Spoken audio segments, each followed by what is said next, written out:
Welcome back to Studio F, where on Fast Times with Willy B, we'll be talking about anyone but you. Gentlemen, let's broaden our minds. Russell.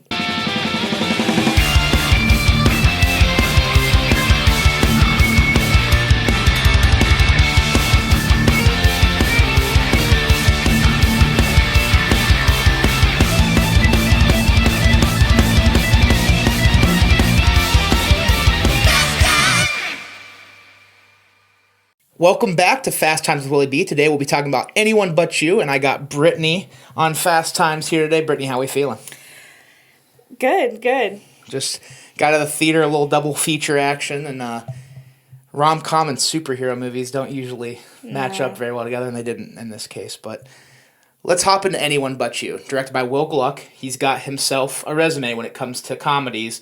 Friends with Benefits, Easy A. He brings in Sydney Sweeney, who is one of the, hot hots when it comes to Hollywood right now. Glenn Powell, on the other end of the spectrum, when it comes to males, he's one of the hot hots. Brings them together for a rom-com. Dermot Mulroney's in this. Some names that are recognizable, but these two really take over the screen time. Let's hop into the good. Let's just start with the introduction. I thought when it comes to rom-coms, a lot of the times you can get really cheesy introductions. I like this one with the coffee shop, the I gotta use the restroom, my wife. I liked it. Yeah, no, I totally agree, because usually with rom-coms, it's kind of, they just bump into each other on the street, and they're like, Love at first sight. Yeah.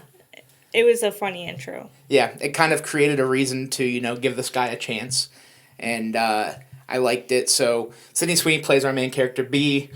Glenn Powell plays our other main character, Ben, and they have, a fun night together, and Ben wakes up catching her walking out. She's on a phone call and is like, wait, why am I leaving early? Like, I actually want to get to know this guy. And when she returns, he's saying not so nice things about her because he's upset that she left, and it creates a whole, rivalry that didn't even need to be there if she just didn't get up in the first place. But it's a fun introduction to the story. This leads to a transition into a bar scene, and this is where we find out that Ben's best friend, his sister, is dating and about to marry B's sister. So it creates okay, this is how we figure out these two are going to be in the entire movie together, because without that, obviously, there's no path to go. But that kind of takes me to the setting. I loved the setting of this film.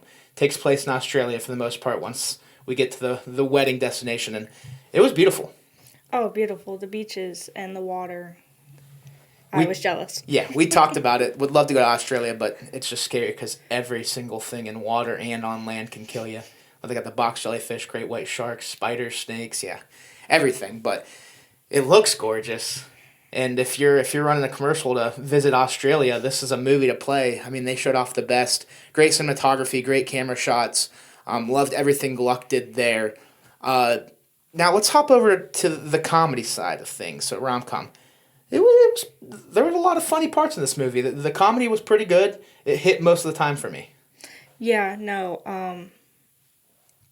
The two main characters had such a connection. I don't know. I don't know how they didn't fall in love in real life, honestly. Yeah. But, everything, the comebacks they were saying. Yeah. I was laughing the whole movie. The dynamic between them was good, and then the supporting characters, too, were pretty funny. I thought both of the dads were funny. Mm-hmm. The old guy on the plane was pretty funny. The best friend. It just, the comedy landed most of the time. There was, obviously, when you get a rom-com, you get some cringy stuff. But for the most part, it was funny.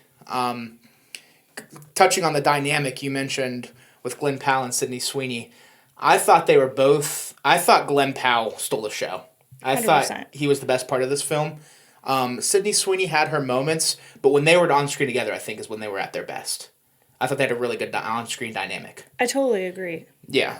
Sydney Sweeney, we'll get into it later. My gripes with her performance, it wasn't bad, but there was a couple moments I was just like, okay. But Glenn Powell, for me, and we've seen what he could do over the last couple of years. I thought he was really good in a supporting role in Top Gun Maverick as well.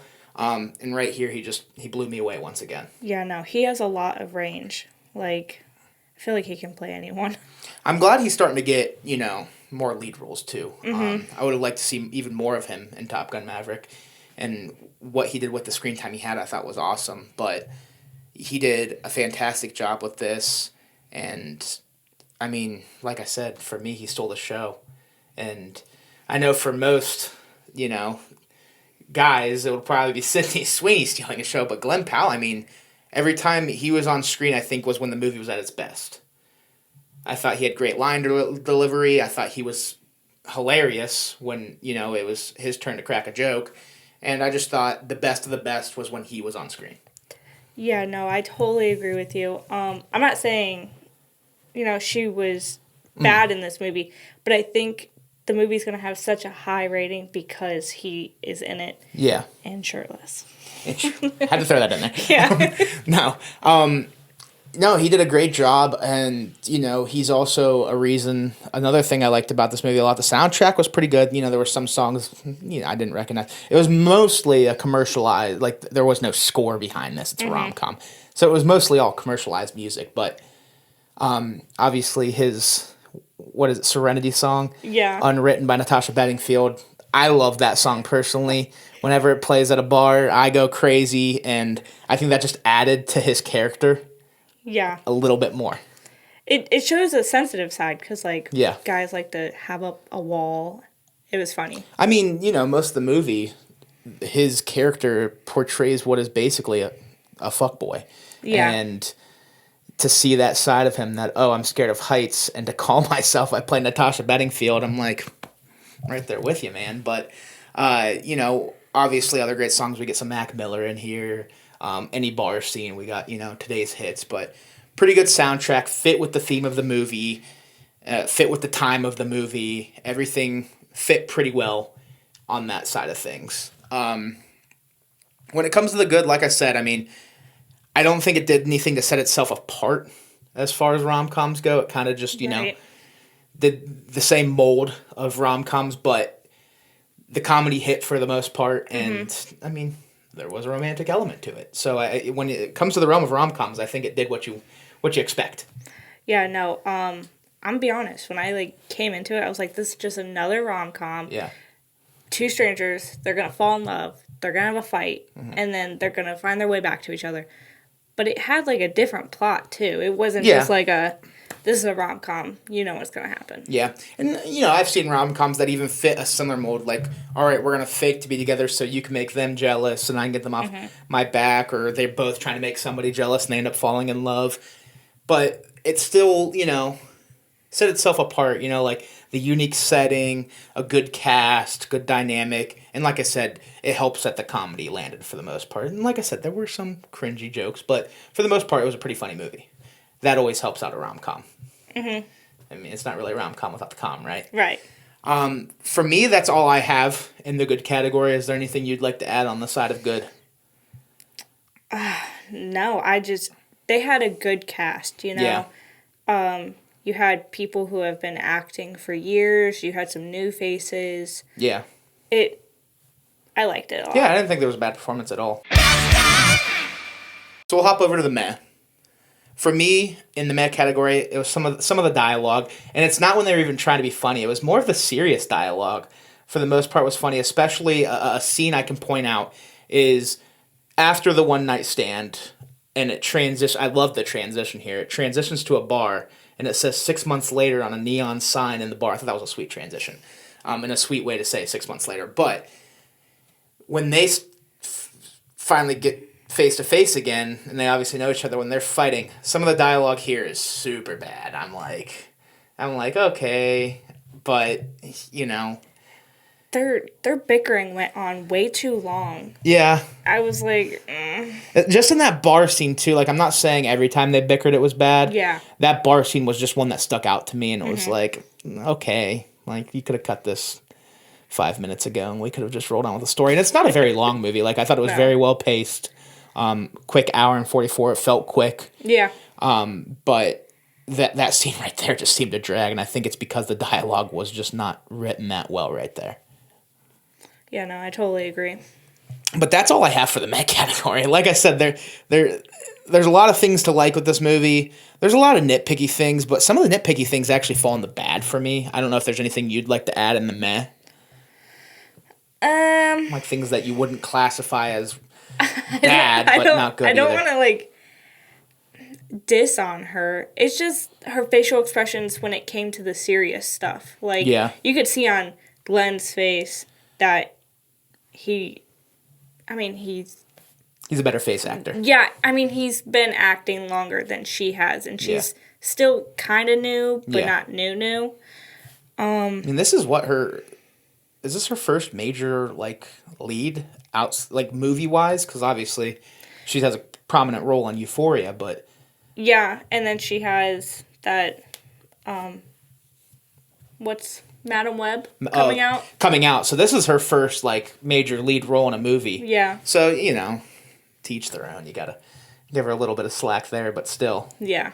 I know what you mean. We'll hop over to the bad, and for me, it falls on Sydney Sweeney. And again, I hate putting her in the bad because I don't think her performance overall was bad. It's just some of the facial expressions, some of the line delivery was a little off for me, and it was in the more serious parts. When it came to comedy, I thought everything like molded very well, fit, but sometimes she botched the serious parts. And one thing that stuck out to me, there's a scene when she's crying in the bathroom and she screams in the mirror, and it's like the most it's like and I was like, okay, are you upset or like are you passing gas? It wasn't good, and so I put it in the bad because it was one of those things that makes your face change when you're watching something. You're like, ugh. You're like, You got to put it in the bad. Like I said, I thought the movie was shot beautifully. The first fireworks scene was rough. I thought the charades was hilarious, but the fireworks before the charades looked really fake. Like before they shot off. Before they shot the one into the the ones on the beach. 100%. But it sucks because the first two acts of this movie were really good, and I'm not saying the third act was horrible, but I wasn't a fan of the wedding.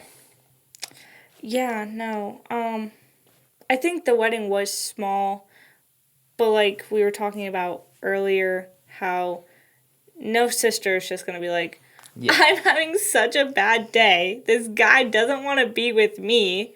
I'm leaving. Yeah. That was my biggest gripe with this entire film. I thought the ceremony was fine. We get to the reception, and like you said, Sydney Sweeney's obviously upset with how things have transpired. So she's like, I'm going to go take a walk. If my sister or vice versa, I left the wedding to take a walk because I'm having girl issues or she's having guy issues, I know either one of us would be pissed. 100%. And that's what sucked, is that the ending of this movie all came together because of that. And I'm just like, and it's a rom-com, so like it's not always going to be the most realistic situation, but I'm like, of all things, like, why couldn't they just make up at the wedding? And I get it, like, you had the full circle moment with jump off the train to see her people watching, but I'm just like, it was weak. It was weak. Yeah, no, it definitely ended like every rom-com does, where the guy is chasing the girl. Yeah, and flies in a helicopter after getting, harbor rescue, and yeah. It's a shame because I'm a sucker for a good rom-com, but a lot of rom-coms are usually hurt by the third act, I feel like, and this one was hurt a little bit by that wedding for me. Just the premise of her leaving the wedding because she's having a bad day, I just don't think is realistic enough for me to hop on board, for me to hop on the train. You know what I mean? That's just, and some people will look past that and think this is one of the best comedies of the year, and they'll be like, you're just nitpicking. But it's just, I don't know. I feel like on a personal level, if they're really these best friend sisters, I don't think a guy would lead to you leaving your wedding. Yeah. And then the other biggest thing, like I said, it has the same mold as most rom-coms, lacks originality in some areas, but for the most part, it does come around to land on its own 2 feet, in the sense that, it is funny. We have a good dynamic. It's not both are trying to make people jealous. We have one, just get off my back, one, make jealous. It has some unique things, but at the end of the day, it's not the most original movie, but that's not enough for it to kill me. The biggest thing for me is the wedding. Yeah, no. I can see your point of view on that. The rest of the movie had me laughing. Yeah. Yeah, oh yeah, we both laughed out loud several times throughout Yeah. watching. Some just, one stupid things too, like the boyfriend the Australian boyfriend, he goes, I can't see because bitch Hemsworth is in my way. I Yeah. chuckled at that because I don't know. It was, it's dumb, but it caught me in the moment. It caught me in the moment. The hiking scene had me Yeah. rolling. I love the koala. Yeah. I almost adopted a koala when the fires were going on in Australia. I Like, if I was single, I'd probably have a koala bear. I'm pretty sure Rosie's the only reason I don't. But it's probably good I don't. I just have 2 dogs instead. Yeah, the koala bear was fun. Let's hop over to our final thoughts and rating the film. So, anything you'd just like to add overall thoughts, and what would you give this out of 10? I'd give it an 8. Giving it an 8? Yeah. So you really liked it. I really liked it. Obviously for my guy Glenn Powell. Yeah. But boosted up the score a couple points just for him being in it. It did. Every ab boosted the Boosted score. the score. But he had 10, so you have to give it a 10 out of 10. No, I think he actually... I don't think he actually had 10, but Sydney Sweeney says, you have like a 10-pack, you can't swim. But...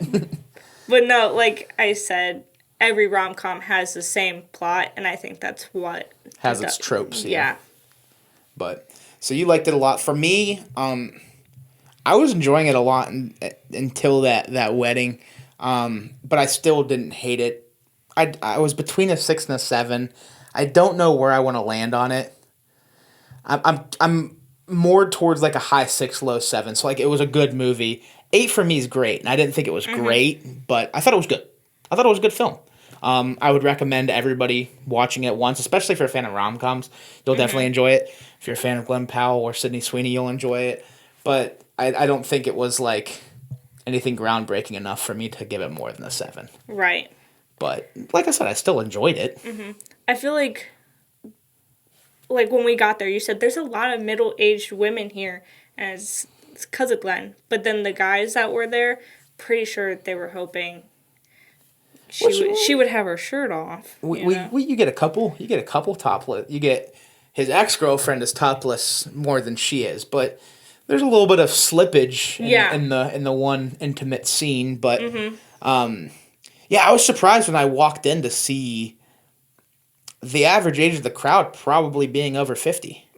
Yeah. I wasn't expecting that, just knowing how raunchy it could have gotten. And it wasn't super over the top raunchy, but it definitely had its moments. Strong language. I mean, obviously, don't take your kids to this film, but like, I was surprised to see an older crowd in that type of movie, but also at the same time, older crowds are suckers for rom-coms. I know that. Yeah. My grandma's a sucker for a good rom-com. I'm pretty sure Love Actually is her favorite movie of all time, so that kind of makes more sense now. But yeah, I mean, there wasn't very many people close to our age in that theater. No. We were the outliers in the back left corner, but it was a good watch.